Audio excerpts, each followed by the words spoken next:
Hello and welcome to Voices of Westerly, a new podcast from the United Theater featuring conversations, many of which are recorded in front of a live audience, with the creative and professional individuals who make Westerly, Rhode Island such a unique and inspired community of leaders, innovators, and artists. I'm your host, Tony Nunes, Artistic Director of the United Theater, here in the beautiful downtown Arts District of Westerly, Rhode Island. The Voices of Westerly series is inspired by Westerly photographer and artist Josh Behan, who created a Faces of Westerly portrait series, which we premiered here a couple of years ago at the United and is now on permanent display and rotation in our halls. Voices of Westerly live discussions will take place monthly in our post-credit scene event space here at the United. In this episode, we'll be talking to Donna Frustere, local printmaker and artist. Enjoy the show.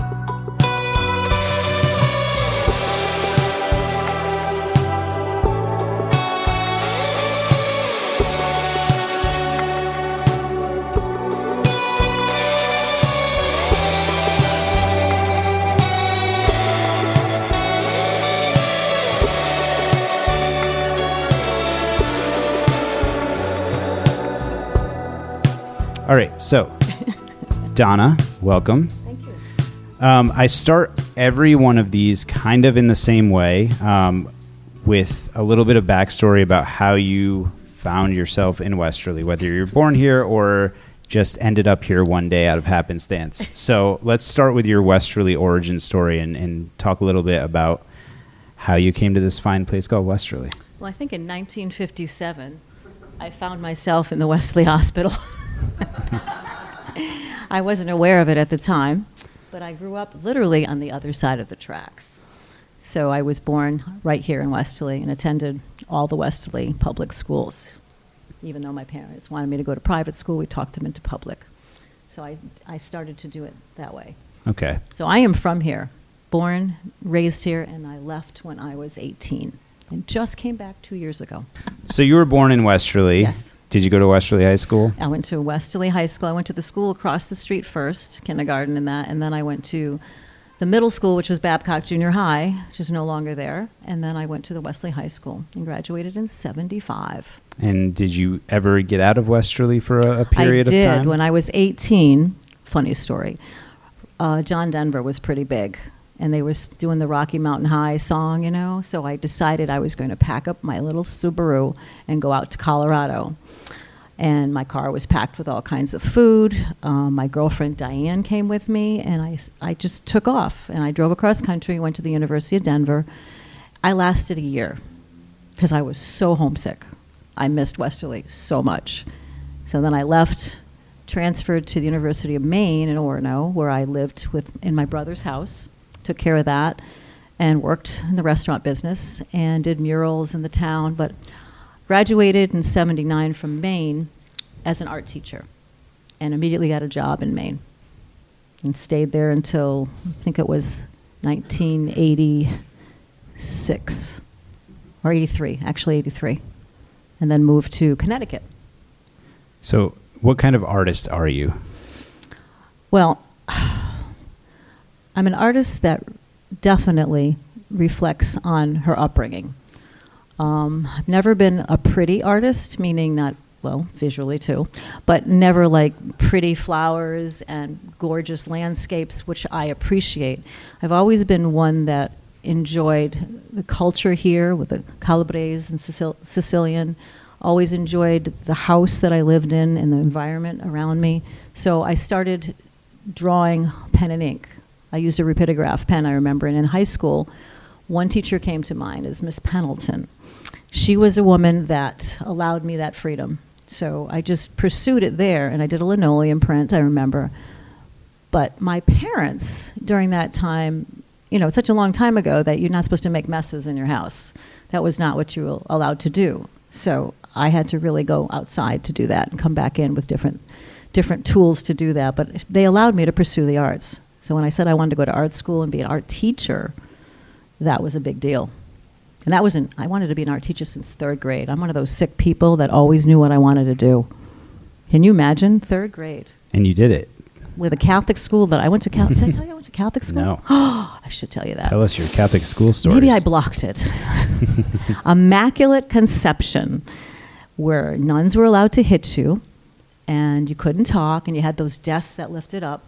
So you were the only one sometimes that had your desk up, talking to the person next to you, realizing, oh shoot, I'm in trouble. And that was the only F I ever got in my life, by the way, in conduct. So you're in trouble tonight. I got an F in conduct. But the third grade teacher, Sister Mary Claire, always had me help everybody in the classroom when it came to art. And I think that was the beginning. That was the beginning, because it was such an honor to go help somebody and see how happy they were and excited about what they were doing. So I think it was actually then that I really wanted to teach art. I did not know I was going to be a professional artist, because they didn't put those two together years ago. You taught, and you didn't want to be an artist because you could never make a living. So I was a teacher. So when did you start making your own art kind of seriously? In high school, I did the Westerly outdoor art show with snow fencing, hanging my stuff up with clothespins and string. I painted rocks. God, I thought that was so silly now, right? I painted rocks. I painted mice on rocks, I remember. Then I did the Mystic one, the Matunic, Narragansett. So I used to do that all through high school, and then first year college, I kept doing it for a couple of years. And then I got a gallery show. And I was like, oh, this is serious. I'm not just painting rocks anymore. So outside of the teachers that were influential here in Westerly, or wherever you were at that time, what else about this area? You mentioned, the Calabrese. Calabrese. Siciliano, yes. Yeah. So what about that kind of attracted you in how you were doing your art, or how you were viewing things, or how that was inspiring you to look at things more artistically? Well, I think in any household, if you have the freedom to do what you really want to do, to express yourself, that's the beginning of having your career. So when I would come home every summer, and since I was in college, I would work in the summer down here at Mesquamacut Beach, and I was always welcomed back home. It was a comfortable place to be. It was fun. There was always so much to do. And then as far as artistically, I would take that, and I picked up cameras then. I did a lot of black and white photography. So I would photograph a lot of scenes, beaches, but I loved going down to Oak Street where family was. And I started to photograph the people and what they were doing, and the soupy basements and the homemade wine. And that's what intrigued me more of coming home. It was so homey. It was so comfortable. It wasn't like things didn't change very much over years. Now they're changing here. But years ago, Westerly, you came home, and it really wasn't too much that changed. I can even ask you, because you went to school with me. But it didn't change. It just stayed the same. People left and new people came, but the environment, the United Theater, we always went there. So for my art purposes, I would take all that. I would take my mother. I photographed her. I did a piece just from my mother. I did a piece just from my father. I did a beautiful book for the procession they have every year in July, Lady Montcalmo. I collected thousands of scapulars, which they pass out through the streets. They're little things you put on, little icons of the Virgin Mary. And I made a book out of that with my mother in it, my father. So my art was always my family and the people in my life since growing up here, just coming back. I don't know if does that answer your question? Yeah, or maybe not. It's a sense of place in your art. And yeah, absolutely. So you said that nothing changed. So what back then, what did you like to do about, what were the things in Westerly that were most appealing to you then? We'll get to the now after, but then, what fond memories do you have of Westerly before it made some changes? The Knickerbocker. And I happen to work there now. Isn't that funny? But the Knickerbocker was always the best place when I was coming home from college to gather with friends. I learned how to swing dance and dance. I love to dance. My parents danced. We'd go to the Ocean House and dance downstairs. There was a bar down there that had live music. It was just the best place to be. It was, I don't know, the word fresh comes to mind. Even though things didn't change, people changed. And attitudes got better, because there was a lot of prejudice when I was growing up, and I didn't know it, because when you're born in an area and that's all you know, so you don't realize it until you leave and come back. But that changed too every time I'd come home. I found, and that got more into my work as well. I started to open up with my classrooms. A lot of my artwork also came from my students over the years. whatever experiences I was having there. But I think the things I'd like to do is in the movie theater. I mean, the things that I'm doing now and the jobs I have now, the Y, teaching dance, are all the things I always loved to do. So I got to do that teaching for 45 years, and now I'm back to doing what I used to do. So what about now? What's changed in Westerly that's for the better, and what things maybe changed that you don't love? Oops. And this is recorded, okay. This is recorded, yeah. This On might be the my record. last day on this earth, no. The things that didn't change, actually what has changed is the arts, to me, have gotten more recognition, which is why we're doing this right now. This wouldn't have happened before. The arts includes film, dance, drama, theater, every single thing that you think of that involves shelter and clothing and all that is all part of the arts. So I think it wasn't that broad when I was growing up. When I came back, now it is. I think people have gotten a little bit more open-minded about all the big issues in the world, prejudices. We all have them, but they've gotten more understood, or we're trying to. There's still people that lash out. There's a lot more people that have opened up. And I guarantee that is from the arts, because without that, you have no form of expression other than, you have your voice, but sometimes people don't like to talk. And through the arts is where you find out, obviously, on your walls right now, you find out more about this person by looking at what she's done than if you just read the book. So I think Westerly is getting to know that visuals are extremely important, hands-on. They're doing more hands-on things than they ever did. So what are your favorite things about the art scene in Westerly today? Oh, everything, really. The music is phenomenal. I'm missing the last beach concert right now. You know how important that is to me. And the music, the film, what you're bringing in here, the artists I've met, just meeting Annie. We've had artists through here all our lives, but not artists that really want other people to know they are, and have involved the community in their own work, such as the gentleman Mark back there, the photography studio around the corner. These are things that we never had, and I wish we always did before. But thanks for bringing those here. So there's a lot. I've never sat with an artistic director of this theater. You just came and you paid your money at the little booth, and you had your first kiss, and then you left. Jungle Book. That's my romantic movie. Jungle Book? Jungle Book. I remember it well. Balcony stories from Jungle Yes. Book? Oh. We'll save that for another podcast. Yes, that'll be another podcast. So can we talk a little bit about your art today? Sure. And what you're doing. So you've done a show here at the United Theater in our gallery. Yeah. And you have a show. Yeah, I have a show coming up. So Part of one. Let's talk about that and talk about your art and how your art plays into what that show is and that group of artists that are coming through. Okay. Well, when I was in college, the last 2 years of college, I got into a printmaking class. And I took that class, and I fell in love. Because I used to, in high school, as I mentioned earlier, do pen and ink drawings, a fine line drawing. And that was one drawing, and then that was it. You messed up, you messed up. So when I took this first etching class, I'm like, wow, this is kind of the same feeling. I'm drawing on a plate. I printed it, and I got more than one, and I could play around with it. So lo and behold, I started to become a printmaker. I was serious about this. I was having so much fun. And I kept pursuing, teaching art. Over the years, I've done both all my life, pretty much. But when I started combining the two was when my life started to have more layers in it. You are married for so many years, you get divorced, things happen, you get remarried. All those things in your life are layers to bring you where you are today. So in doing printmaking, I found that I think what I really loved about the process, it was so layering. It was so much like my life. Not only did I choose images that had some impact on me, the process was so cool. It was just amazing. It was magical. It's like photography when I did black and white, in the darkroom, and that's where the magic is, when that starts to open up. So in the print shop, if you're doing a metal etching, you would just drop it in nitric acid. I just brought a couple later on. You can put it as a metal etching. But when you're doing something like this, I found that it was just so cool. Just talk in the mic if you can. Yeah.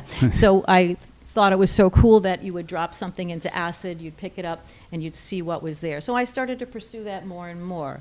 And then I did wood, and then I did this combination.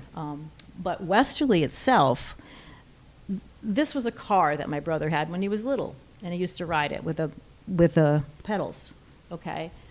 There's elements of my family's house. There's places I've lived. So I'm still doing that today. I still come back and do that.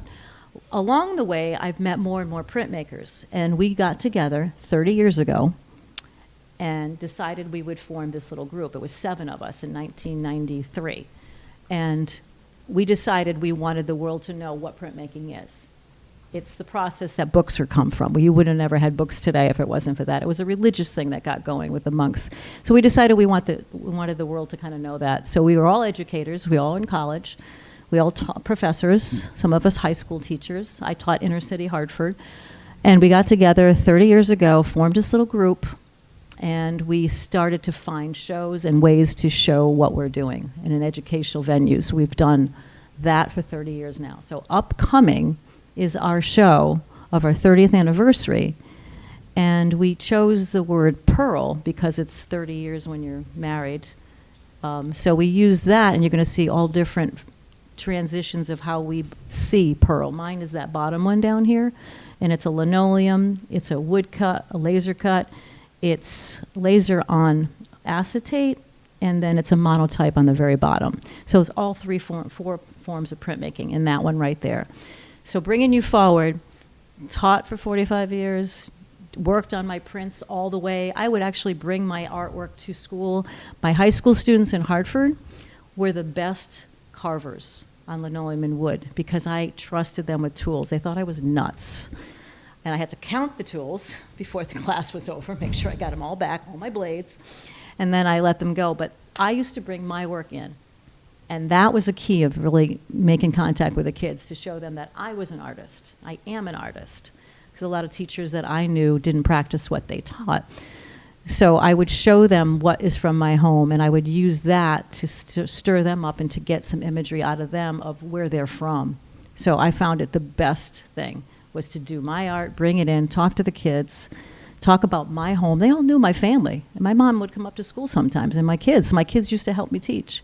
You know, that's inner city Hartford. Here, we wouldn't think of that.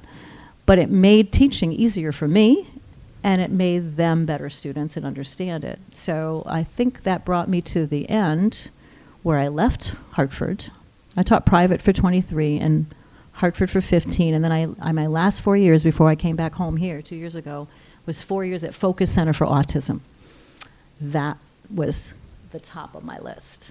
It wasn't intentional, but when I got there, that made me realize how important where you're from, what really means stuff to you, you know, because that's all you've got. You've got yourself, and you've got whatever you have inside you from your past and present, and the only way you can show that sometimes is through your art. And these kids that were in the Center for Autism, that's all they could do. Whatever they were feeling or thinking came out. There was no filters. So that was my last lesson learned, I think, before I moved here. So how are you incorporating education into your show? Your show opens September 28th. Yes. Here at the United. And your show that you did previously here, you did teach a class on... Yes, I did monotypes. Yep. So what are you planning on bringing education-wise with your show? Really good question. I don't know yet, but I was hoping to do some workshops. I could do a demo on monotypes, woodcuts. I could actually have a hands-on where people could actually do things. So I would look into this because it's coming. I just haven't figured it out yet. I'm sorry. Stay tuned. Stay tuned. Because we have 30 artists, and a few of them live here. Melody used to be the teacher at Norwich Free Academy, so she lives in Squamicut. So hopefully she'll be coming in to do some acidless etching with solar plates and stuff. So what are the different types of prints that are going to be on display? Oh, my gosh. Well, you've got etching, which is one of the old traditional pieces. This is a zinc plate that can be done in zinc and copper. There's engravings, woodcuts, which is a block of wood down there. I put a block of linoleum down there. There's carving of linoleum. There's monotypes. Monotypes are where you just have a flat surface, nothing is on it, and you can paint, draw, whatever, dampen your paper, put it on, and give it a nice rub and see if it pulls it up. If it does, you look at it, you go back and say, oh, I want to change it. And you can go through. If you use something that's clear, you can see through it. Probably one of the most complicated forms of printmaking, which was not my favorite, was lithography. And that would involve equipment that I don't have. I don't know if anybody really has that anymore. But you have a combination print on the top there. So you'll be seeing that. You'll be seeing some solar plates, people that use the sun to actually bite the plates. You'll be seeing a lot of silk screening, serography, and there's photography involved as well, because there's that dynamic and exchange of, is photography a form of printmaking? It is, and it can be used within it. They're all tools of each other. So printmaking is complicated, and it's time-consuming, but it is fun, and it can be immediate. There's so many different choices. People go, I don't like to paint, I don't like to draw. Well, you don't have to do any of that. You could just make a mark, and then make it again, and change it, turn it around, different colors. What does it sound like, taste like, look like, smell like? I go through all the senses when I teach and do demonstrations and ask you to think of what that would sound like. And then you put it down. What would it think? What would it look like, smell like, taste like? And then by the time you're done, you've got something pretty meaningful to you, So the show is going to be great, and we have live music too. You do? We do. So where are you doing this work here in Westerly? And do you find today that, being in Westerly is still inspiring you, and you're finding new inspirations by doing the work here, if you're even doing it in Westerly? Yeah, proper? I have a studio behind on Merchant Square, behind Bar Coast, and I have a little freestanding, it was a laundromat that I found empty and asked for who owned it, had it gutted, and inside I have a Charles Brand etching press, which they don't make anymore, and so do you have one too. So I have my big drying racks in there. I have about 2 or 3 tables, and I use the walls as a gallery. And I have, thank God, a bathroom in there. But that's my little space. I don't have studio hours because I'm sporadic, because I like to enjoy Westerly. And I like my studio to be when I'm ready and feel like it, and rainy days are great for that.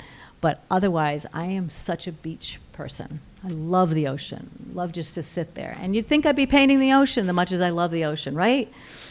I love it. I grew up on the ocean. I have to be there. And I love eating in Westerly.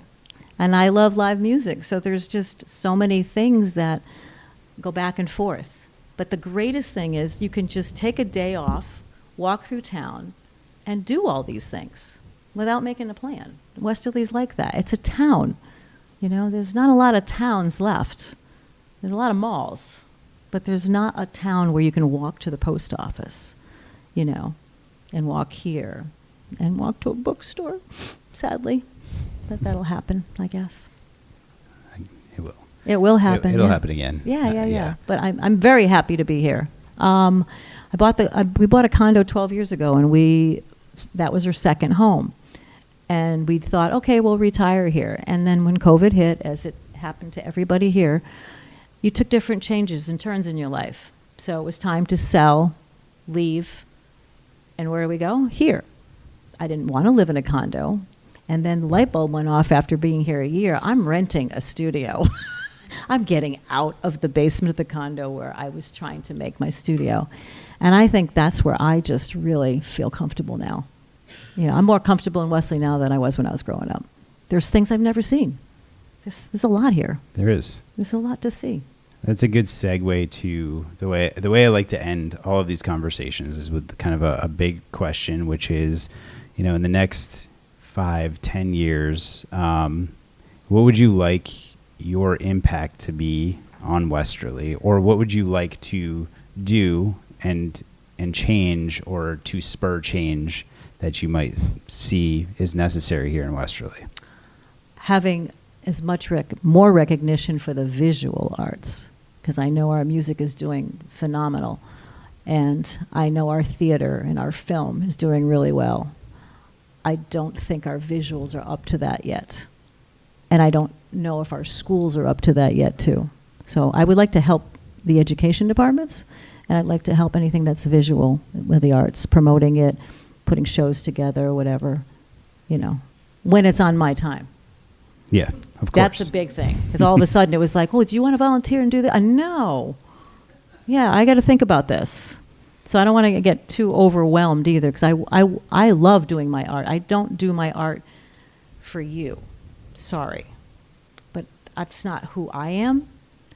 I just do my art for me. And there's a lot of differences in different artists that way. Like, she might have done her work for people, but the way she did it was for her. Those were her stories.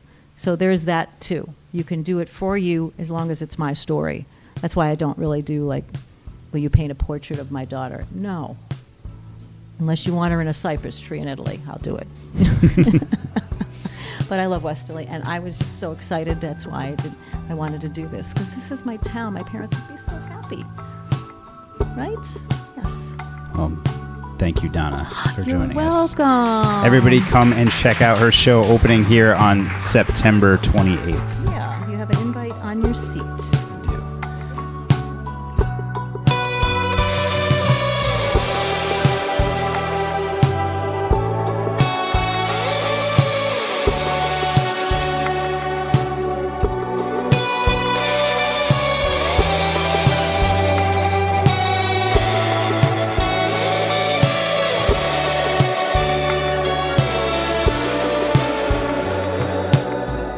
Thanks for tuning in to the United Theater Podcast Network. If you enjoyed this episode, we encourage you to subscribe to our show so you never miss an episode. And if you could take a moment to leave a review, we'd greatly appreciate it. Your feedback helps us create content that you love. So hit that subscribe button and leave us a review, and we'll see you on the next episode.